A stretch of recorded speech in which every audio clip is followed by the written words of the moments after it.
Le chapitre de cette semaine s'appelle Sendai partie 5. Uro contre Ryu contre Yuta, ça continue avec une fin aussi épique que prometteuse pour la suite et on en parle maintenant. Alors la semaine dernière, je vous disais à quel point Yuta dans ce combat s'handicapait en cherchant à cacher ses techniques.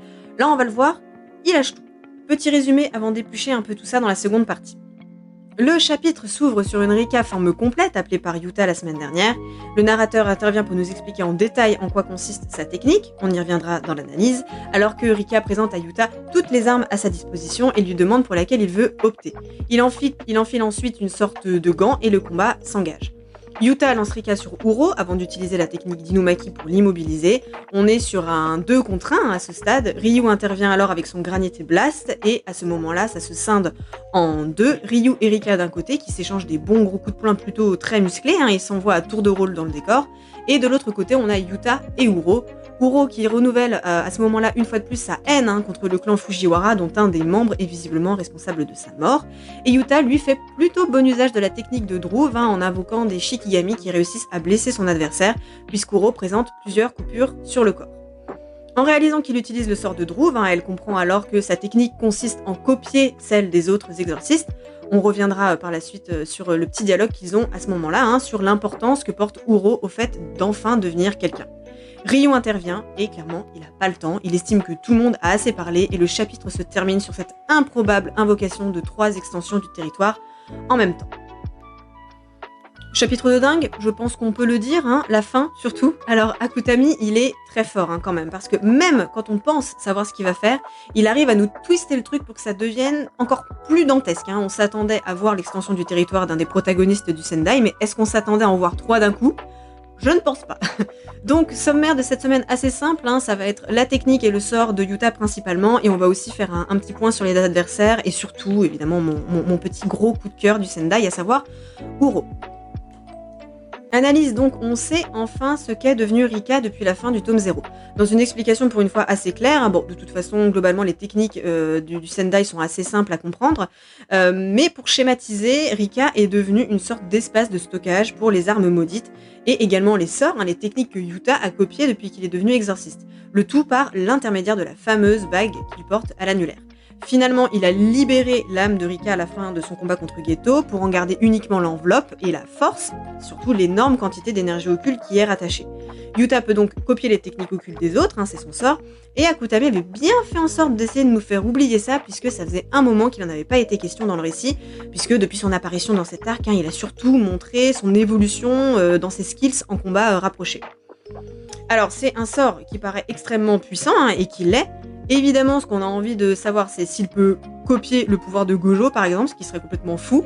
A priori, il ne peut pas, puisque l'auteur a bien précisé que pour utiliser l'infini, il faut posséder le sixième œil, ce qui n'est pas le cas de Yuta, au-delà, bien entendu, de l'immense quantité d'énergie occulte que ça mobiliserait. En plus, du point de vue de l'histoire, ça serait pas méga intéressant de faire ça, j'en ai déjà parlé, mais Akutami s'est, entre guillemets, débarrassé de Gojo parce qu'il était trop fort pour son univers, c'est pas pour faire la même chose avec Yuta. Son pouvoir présente quand même un petit malus, puisque ce lien qu'il a quand il l'active, on va dire Rika n'est actif que pendant 5 minutes. Bon, déjà en 5 minutes, t'as le temps d'en faire des choses, et puis ça reste un malus tout relatif sur la durée, puisque sa marge de progression semble être encore énorme. D'ailleurs, on a une preuve de cette évolution sur son sort quand il utilise le pouvoir d'incantation d'Inumaki. Là où dans le tome 0 il avait besoin d'un mégaphone, là on a vu qu'il a besoin de plus rien du tout et que les marques du clan s'inscrivent directement sur son visage. Donc on peut parfaitement imaginer qu'avec le temps, cette limite des 5 minutes se rallonge si, bien évidemment, Akutami décide de l'emmener jusqu'à la fin de son histoire, mais encore une fois déjà, en 5 minutes, il a le temps de faire le ménage. J'en ai déjà parlé depuis le début de ce mini-arc, mais c'est vraiment la montée en puissance de Yuta, montée en puissance d'autant plus notable depuis que le film 0 est sorti et parfaitement illustré par le dessin d'Akutami encore une fois. Dans le tome 0, et c'est vraiment la victime, il ne fait que subir, et là, sur la couve de ce chapitre qui est sublime, comme toutes les couves du Sendai d'ailleurs, il respire encore plus la confiance que ces dernières semaines, comme si finalement il savait qu'il avait déjà gagné le combat. Parce qu'à l'heure actuelle, je veux pas lui porter la poisse, mais il y a peu de chances pour qu'il perde le combat ou qu'il meure contre ses adversaires actuels, ce qui me permet de faire une petite transition sur eux. Ryu, dans ce chapitre, est un véritable tank. Il se prend un coup de poing de Rika de plein fouet et il repart au combat frontalement comme si de rien n'était. Donc il faut pas l'enterrer trop vite, le Ryu, il en a encore sous la pédale. Et bien sûr, on va maintenant largement revenir, comme je vous disais, sur mon coup de cœur, Uro, le coup de cœur du Sendai, et je sais que je ne suis pas la seule à l'aimer. On en apprend un peu plus sur son passé, qui nous est plus ou moins teasé depuis ces 2-3 dernières semaines. Rappelez-vous, j'avais émis l'hypothèse d'une trahison par son clan. Et ben, j'en étais pas si loin, puisqu'elle a été visiblement accusée à tort d'avoir massacré son clan, et a été tuée pour ça. D'ailleurs, dans la fantrad anglaise, le terme de bouc émissaire est employé, ce qui est quand même assez parlant. On en apprend aussi un peu plus sur le fonctionnement du groupe d'assassins auquel elle appartenait. On apprend qu'elle était considérée donc comme un objet, un outil totalement dénué de personnalité, complètement dévoué à sa mission. Elle n'avait même pas de nom. Donc avec tout ça, on comprend d'autant plus, de 1, son ressentiment envers les Fujiwara, et de 2, le fait qu'elle soit complètement hermétique, tout du moins pour l'instant, au discours de Yuta, et que les deux ne se comprennent pas du tout. Alors que finalement, si on y regarde bien, ils sont pas si éloignés.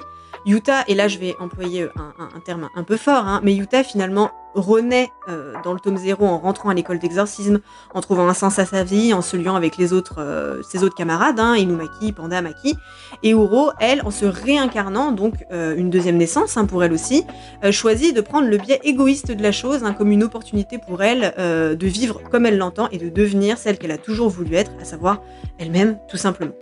Donc on a Yuta qui vit pour les autres et Uro qui veut vivre pour elle-même. Néanmoins, ce petit dialogue là à la Naruto qu'ils ont tous les deux me fait quand même penser qu'Uro finira par comprendre le point de vue de Yuta. J'ai du mal à croire qu'elle reste campée sur ses positions. Akutami, auquel cas, je pense, ne s'en mettrait pas à nous faire des dialogues comme ça sans qu'il y ait une évolution à la clé. Parce que c'est là aussi qu'on voit une différence de traitement entre les deux vilains de ce combat. Avec Ryu, il y a quasi pas de dialogue entre lui et Yuta. La semaine dernière, basiquement, il parlait tout seul, là, avec l'analogie de la nourriture, qui était très cool, ceci dit, mais on n'a pas grand-chose à apprendre de lui en plus, comme je disais. Tout a déjà été parfaitement exposé par le mangaka dans le chapitre précédent, alors qu'avec Uro, j'ai l'impression qu'on peut aller encore plus loin, qu'on peut creuser un peu, et d'ailleurs, on voit que Yuta cherche à établir un contact avec elle, à la toucher. La semaine dernière, ou il y a 2 semaines, je sais plus, il lui demandait si elle avait pas quelqu'un auquel elle tenait, et là, il insiste sur le fait que de vivre seule n'est pas viable sur le long terme. Donc voilà, je pense qu'il y a moyen de nous faire des belles scènes et des beaux dialogues bien profonds, comme Akutami en a le secret. En revanche, et là on change complètement de sujet, il y a un truc qui me perturbe profondément, et là je vais avoir besoin de vos lumières, c'est que, comme moi en tout cas je l'ai compris, Yuta continue de cacher le fait qu'il est un Sugawara. Parce que là, dans le chapitre, il dit, ouvrez les guillemets, un de mes ancêtres, quand Uro parle des Fujiwara. Et il m'a fait douter, donc je suis allée vérifier, et non, ce n'est pas un Fujiwara comme Uro le pense, et je ne sais pas pourquoi il fait ça. Est-ce qu'il garde l'info pour la ressortir en combat plus tard, ou est-ce que j'ai raté un épisode, ce qui est possible. Si vous avez une réponse, éclairez ma lanterne, si vous savez un truc que je ne sais pas, parce que là vraiment, ça reste un mystère pour moi.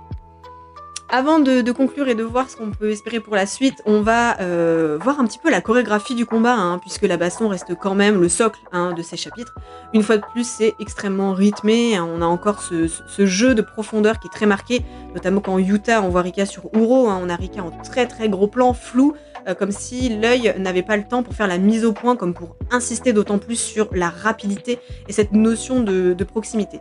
Et j'ai littéralement adoré l'échange de coups qui s'en est suivi.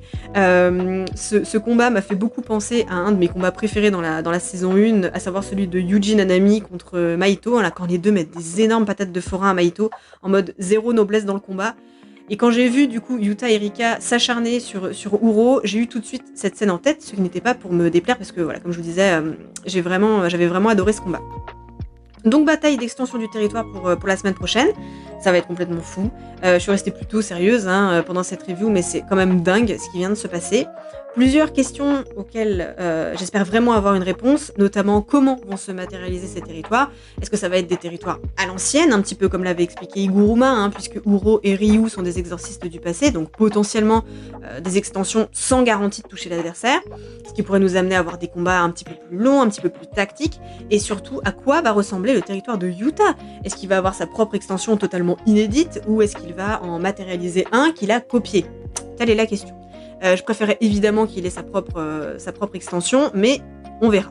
Et pour savoir qui va en sortir vainqueur, tout ce qu'on sait à l'heure actuelle, c'est ce que Gojo a dit à Yuji dans le chapitre chapitre 15, pardon, à savoir que c'est le territoire le plus élaboré qui l'emporte sur l'autre. À voir qui nous sortira sa meilleure prestation. C'est fini pour aujourd'hui. Si ça vous a plu, n'hésitez pas à laisser un petit pouce, à considérer un abonnement. Prochain chapitre, ça reprend le rythme habituel, dimanche sur Manga Plus. Juste le chapitre sortira à 17h maintenant, puisqu'on passe à l'heure d'été. Et on se retrouve le lundi suivant entre 17h et 17h30. En attendant, prends soin de toi, tu connais la chanson, et moi je te dis à la prochaine.